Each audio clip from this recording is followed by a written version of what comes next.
क्या सच में देवेंद्र फडणवीस मुस्लिम विरोधी नेता है? क्या देवेंद्र फडणवीस ने हमेशा मुसलमानों का विरोध किया है? तो जो भारत में बड़े बड़े मुस्लिम नेता है वो फडणवीस जी को मुस्लिम विरोधी नेता ही कहते हैं। राष्ट्रीय नेता अर्थात असदुद्दीन ओवैसी देवेंद्र फडणवीस जी को मुसलमानों के विरोध में बोलने वाला या मुसलमानों को हमेशा टेढ़ी नजर से देखने वाला नेता मानते हैं। दोस्तों, इसमें सत्य कितना है? तो देवेंद्र फडणवीस जी ने एक मुख्यमंत्री रहते हुए जब वो 2014 और 2019 के बीच सीएम थे, उस वक्त बयान दिया था कि भारत माता की जय कहना होगा और यदि भारत माता की जय आप कहोगे नहीं तो आपको पाकिस्तान या चाइना में चले जाना चाहिए। तो देवेंद्र फडणवीस जी ने मुसलमानों के लिए ये बात कही थी, ऐसा उस वक्त के मुस्लिम नेता हमेशा कहते आए हैं। इन फडणवीस जी को बाद में जब ये सवाल पूछा गया तो फडणवीस जी ने कहा इसका रिलीजन से कोई भी लेना देना नहीं है। तो फडणवीस जी ने इस कंट्रोवर्सी को बाद में जाकर रोकने की कोशिश की। फडणवीस जी के इस बयान की चर्चा महाराष्ट्र के साथ साथ पूरे देश में हुई थी, क्योंकि इतने बड़े स्टेट का चीफ मिनिस्टर ऐसा बेतुका बयान क्यों दे रहा है, ऐसी बातें मुसलमान नेताओं ने की थी। दोस्तों, अब असदुद्दीन ओवैसी और भारतीय जनता पार्टी मिलकर हिंदू मुस्लिम पॉलिटिक्स करती है, दोनों मिलजुल कर ही सियासत में सफलता मिल पाए इसकी वजह से करती है, ऐसा भी कई सारे राजनीतिक पत्रकार कहते हैं। अब देवेंद्र फडणवीस जी का मुसलमानों के खिलाफ और एक विवादित बयान था कि जो औरंगजेब की औलादे हैं उनको सुधर जाना चाहिए, ऐसा कुछ तो भी देवेंद्र फडणवीस जी ने कहा था।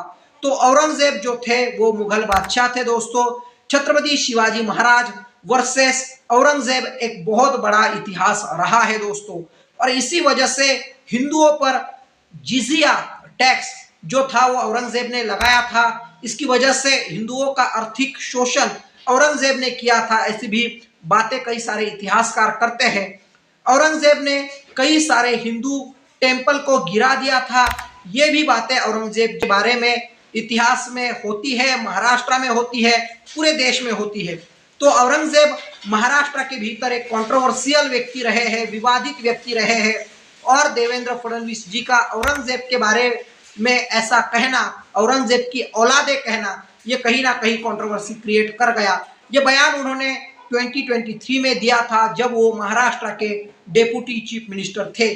कोल्हापुर में एक घटना घटी थी, उसके संबंधित देवेंद्र फडणवीस जी का ये बयान था। दोस्तों, तो अब जब देवेंद्र फडणवीस मुख्यमंत्री बनने जा रहे हैं तो उन्होंने एक है तो सेफ है, बटेंगे तो कटेंगे, इस प्रकार का प्रचार 2024 की विधानसभा में ही किया था, उस चुनाव के वक्त ही किया था। लेकिन अभी भी देवेंद्र फडणवीस जब भारतीय जनता पार्टी के विधायकों के नेता साबित हुए, उसके बाद भी देवेंद्र फडणवीस ने एक है तो सेफ है, बटेंगे तो कटेंगे, ये जो अपनी लाइन है इसको बरकरार रखा है।